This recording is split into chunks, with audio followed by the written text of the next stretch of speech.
What's going on, everybody? My name is Sam and you're watching Castwise Camp. And in this video I'm going to show you how to skin, flesh, and tan squirrels to make an awesome wall mount just like this. So let's hop right into it. Thanks for watching.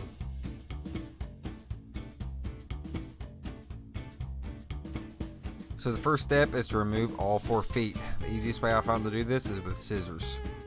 Where the foot connects with the leg, where it bends, that's where you want to cut it. The next cut is going to be from the ankle down to the vent hole on both legs. You're going to want to cut along the line where the light fur meets the darker fur. The next cut's going to be with the front legs all the way to the chest, and then the front leg all the way into the chest. Then you want to make a cut from the neck all the way down to the vent hole, connecting the cuts from the front legs to the back legs. At this point you can begin to work the hide off the legs. Mostly using your hands, but you might have to use a blade on a few connections. Continue to work the hide off of the body.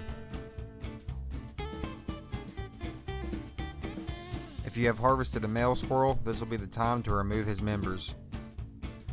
Then continue to work the hide off of the back legs. Get the hide off the haunches to where you can put your finger through so we can get the hide off the tail. Like that. Cut down the tail 1/2 inch to 1 inch. Hold legs with left hand. Connect your fingers through the hide hole.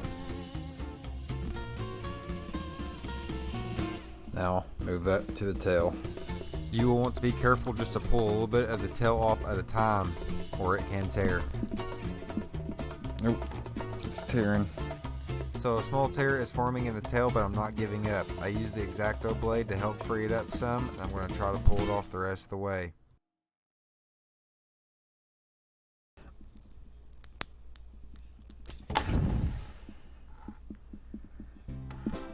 It tore. Almost got it all the way, but it did tear a little bit. But besides the tear, that's how you get it off of the tail. It's a little bit unfortunate that there was a tear in the tail, but we're going to continue to work the hide all the way up to the base of the head. Also, if you haven't gutted it, go ahead and do that before the next step. The next cut I'm going to make is going to go straight up the chin, all the way up the middle.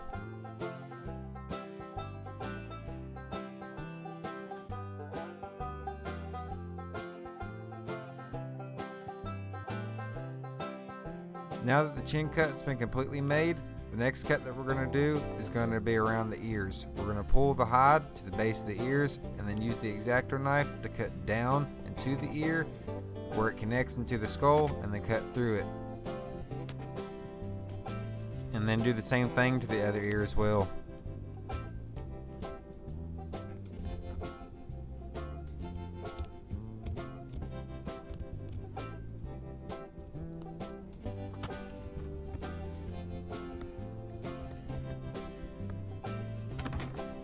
After those cuts have been made, we're going to work the hide up to the base of the eyes. Then I'm going to use the X-Acto knife to cut around the eyes to disconnect the hide from the skull.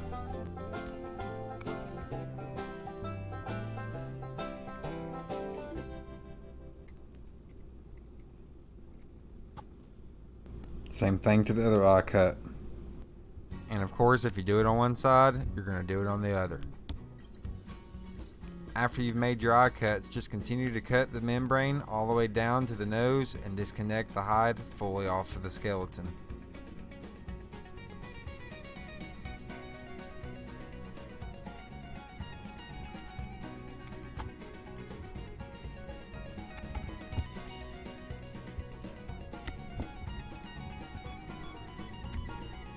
Cut each side of the lower jaw.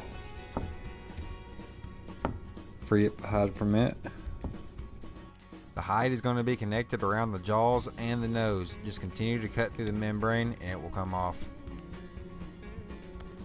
Then continue to just work it off the nose.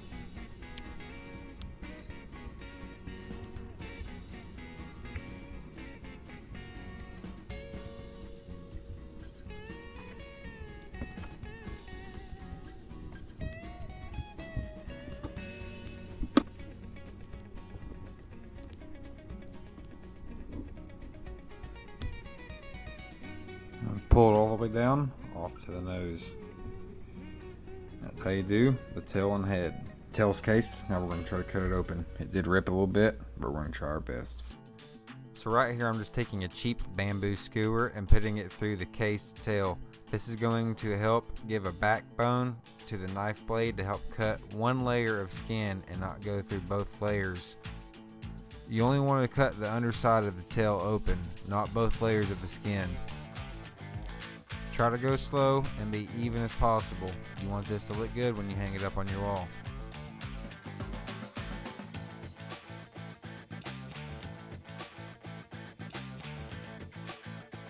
And that's how you split the tail down and keep it attached. Besides that one little boo-boo. Now that we got the hide completely off the squirrel, I'm going to salt this, roll it up so I can flesh it at a later time. If you can't get to it right away, you definitely want to salt it or freeze it. To roll it up, I just fold the tail in, fold the whole hide in half, flesh on flesh, and roll it up like a carpet and place it in a container. Like a measuring cup or something similar. So right here I have a couple of squirrel hides that's been salted. Now we're going to get on to fleshing it. I harvested these squirrels a couple of days ago. If you can't get to fleshing your hides right away, you'll want to salt them or freeze them. And now that I have some time to flesh them, I'm going to show you the fleshing and tanning process. First step, I got a couple of pieces of old scrap board that I'm going to stretch the hides out onto and staple them or nail them down to the boards themselves. I'm going to pick up one of these hides, shake off some of the excess salt, place it down here on the board. Now I'm going to try something I have not yet tried before, and that is stapling this hide to the board instead of nailing it. Not sure if this is going to work, but let's give it a shot. Yeah, I think that'll work. Now you just basically want to staple or nail around the edges, pulling it tight as you go to make sure there's not a bunch of wrinkles or folds in the hide itself. Now this is not going to be for the stretching, this is just going to be for the fleshing. And this is roughly what you should be left with. I use nails to pin up the little cheeks because these parts are going to get trimmed anyways, and I figured that would be the best method for the head. This is the face up here, but for the body you can use staples or nails. I didn't staple all the way around, just a couple of spots to pin it up around the edges to hold it up while we're getting the flesh off. So there's really not going to be a whole lot of flesh on this hide to begin with. We skinned it down pretty well, but there might be a few little tidbits like this. Now one way you could do this is you could get a pressure washer and pressure wash this down. But if you don't want to go through the trouble of having to get a pressure washer just for a small squirrel hide, you can also scrape this with a dull edge, like the 90-degree corner on a spine of a knife, or you can use the blade itself to cut this out. But the way I'm going to do it is I'm going to use my pressure washer and pressure wash all the flesh down and off.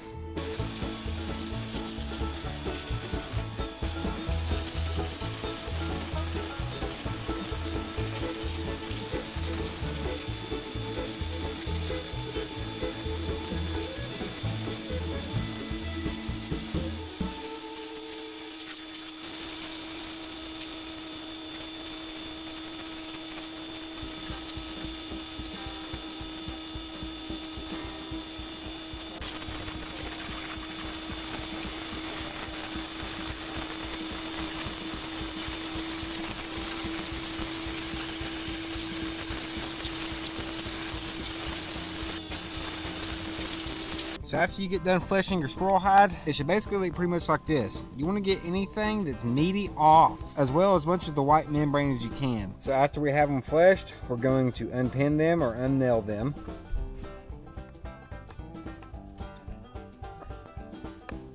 And now we're going to cover it in salt again, making sure to use plain salt, non-iodized.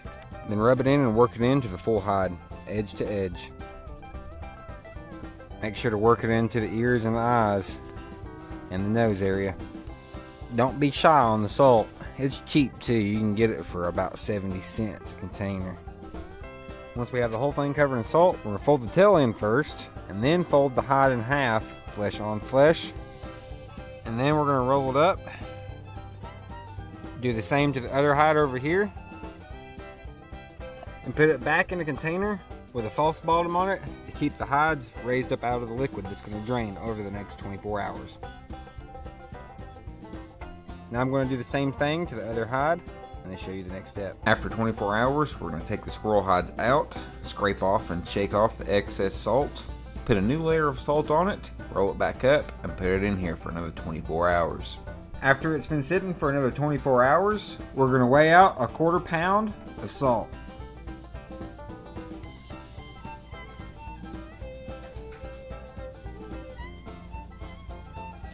If it's a little bit over, that'll be okay. Then dissolve it in a 1/2 gallon of warm water. After you dissolve it, let the warm water cool down to room temperature.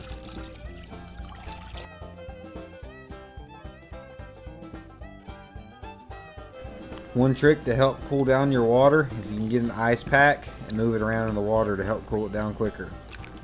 Now we're going to unfold these hides, scrape off the excess salt, and put them in the saltwater bath for 6 to 8 hours. Now I'm going to use a bowl just to keep the hides weighted down and submerged in this salt water for 6 to 8 hours. After the hides have been soaking in this saltwater brine for 6 to 8 hours, you want to remove them, rinse in clean, cool water, and let them drain.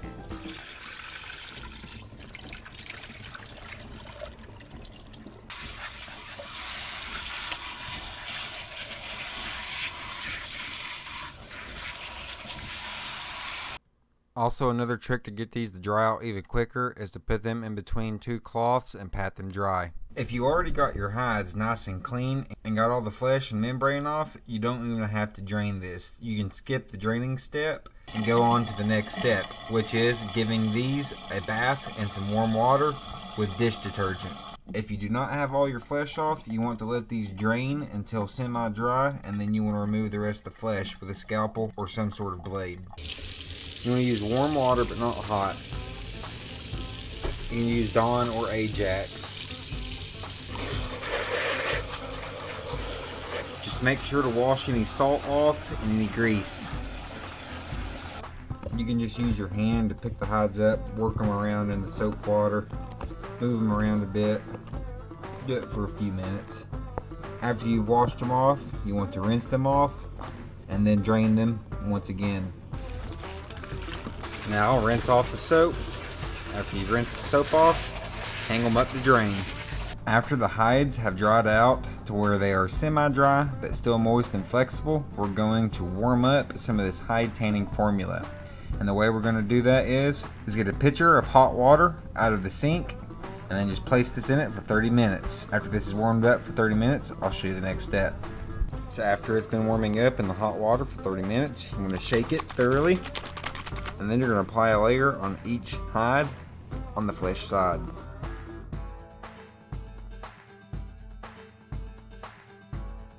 You want to work it in the whole hide, edge to edge, including the tail. And don't forget to work it into the face, behind the ears and the eyes, up in the nose area. Work it in good.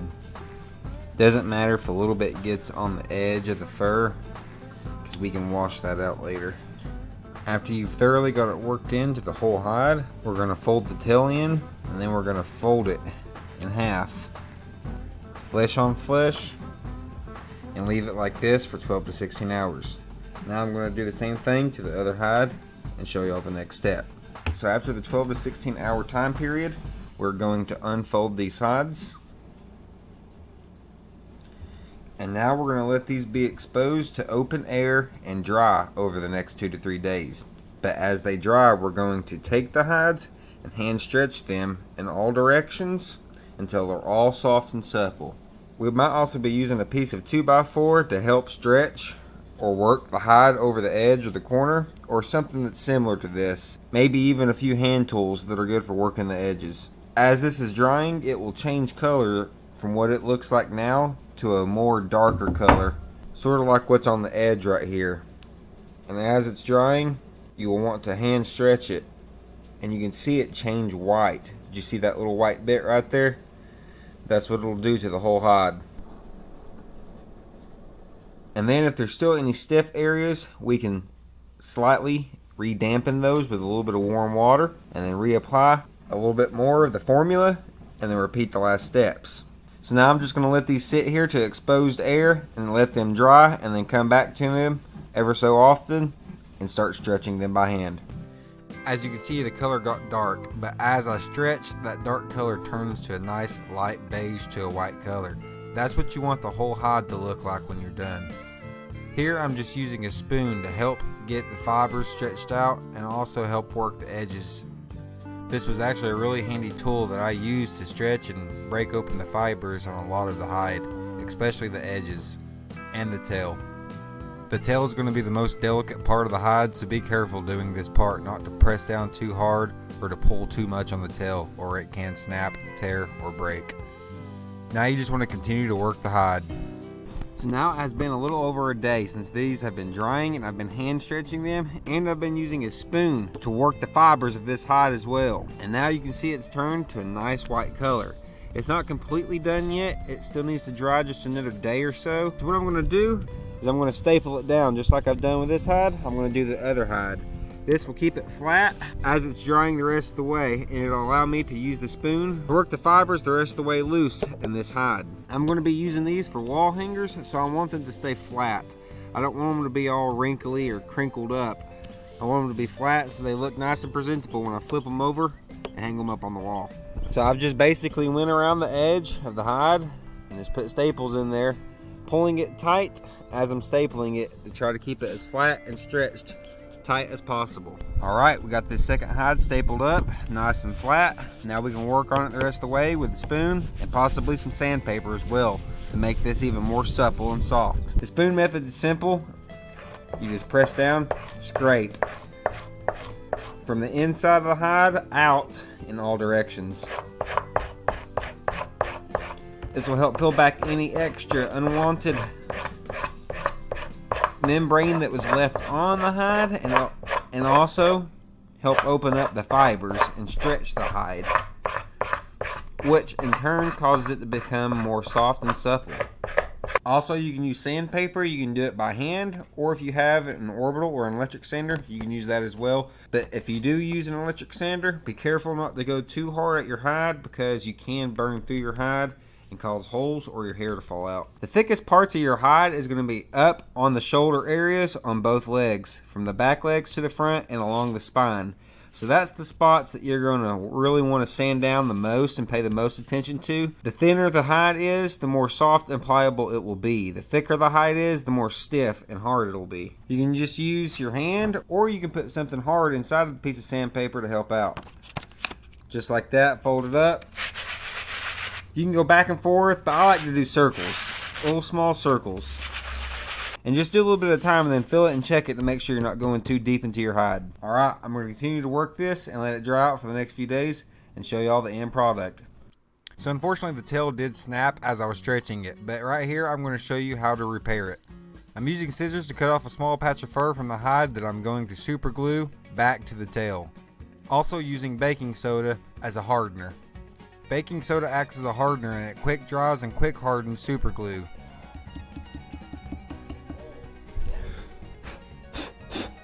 So after another day of drying and sanding and working the hide, this is what we have. It's worked down to a nice white supple hide. There's still a few spots up inside of the nose area on this one that's not completely dry yet, that'll have to dry out for the next day or so. But besides that, it'll be pretty much done. This one over here is pretty much dried up all the way, so I'm going to go ahead and unstaple it and check it out. This one's still ripped off and I didn't save the tip because I didn't think about repairing it. But the same happened to this one, but I saved the tip and I was able to actually repair it and reattach it with some super glue and baking soda. Alright, we got it all unstapled. Let's flip it over and take a look. Face looks a little messed up, but we can try to stretch it into place. And it also did get harvested with a shotgun, so there's a few extra holes in the face that are not natural as well. But this is my second ever squirrel hide, so it's not too bad for my second one. But this fur is going to need to be washed, and I'm not a professional taxidermist, of course, so I don't know the proper way to do this, but the way I have done this in the past and it has worked is I've used 91% isopropyl alcohol with a microfiber cloth, and I just dampen the cloth and wipe down the fur, and it seems to clean it up pretty well.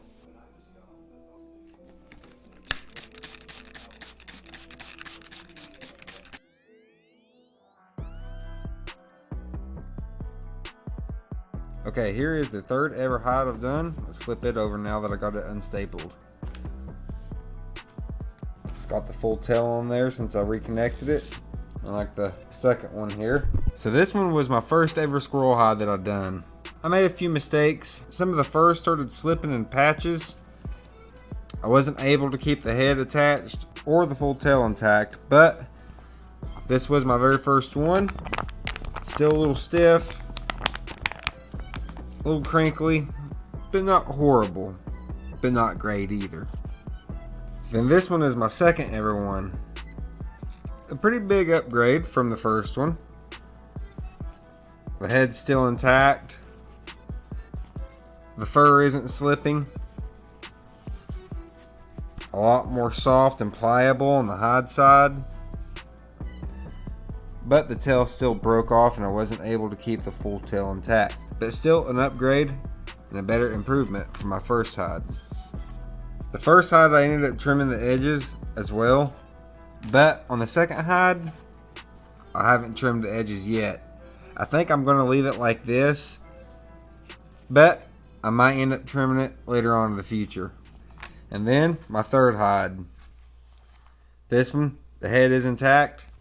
The fur isn't slipping. And it has some nice orange patches on the side too. And the tail is intact after I fixed it. It did snap off, but I kept the end and was able to super glue it back together.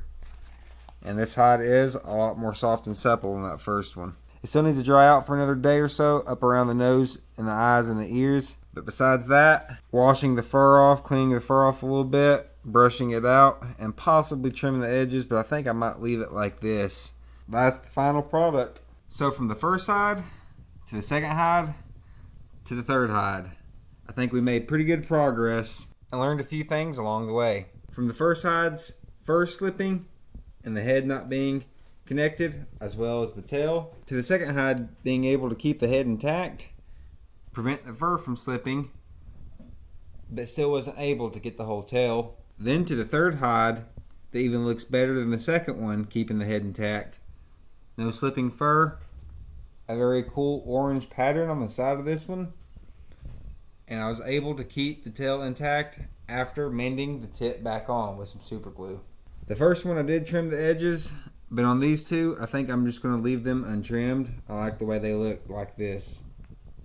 But that pretty much sums it up. That's how you flesh and tan squirrel hides. Now you can use these for crafts, or you can just use them as decorations. You can get a piece of corkboard, pin this up, and put the corkboard on your wall. So every time you walk by and look at it, it'll remind you of the trophies that you got. Now all that's left to do is to tack these up, and these will make some awesome wall hangers. If you guys like these taxidermy style videos, let me know in the comments down below. And the hides are all done and they're mounted up. I got a 20 by 30 Elmer's foam board and ended up painting it with some spray paint in a camo pattern. Stapled these up, and now it's going to be hanging on the wall. Alright everybody, that's pretty much going to sum it up. So now you know how to skin, flesh, and tan a squirrel, just like this, to make you an awesome wall mount. I've been doing a lot of squirrel hunting here recently, and I got a lot of action in a recent hunt. If you guys want to see that video, I'll link it right here at the end. Also, I ended up turning the deer legs from my spike back harvest into an awesome deer hoof gun rack. If you guys want to see that video, I'll link it right here at the end as well. But until next time, please consider liking, sharing with friends and family, and subscribing if you haven't already. Sam out.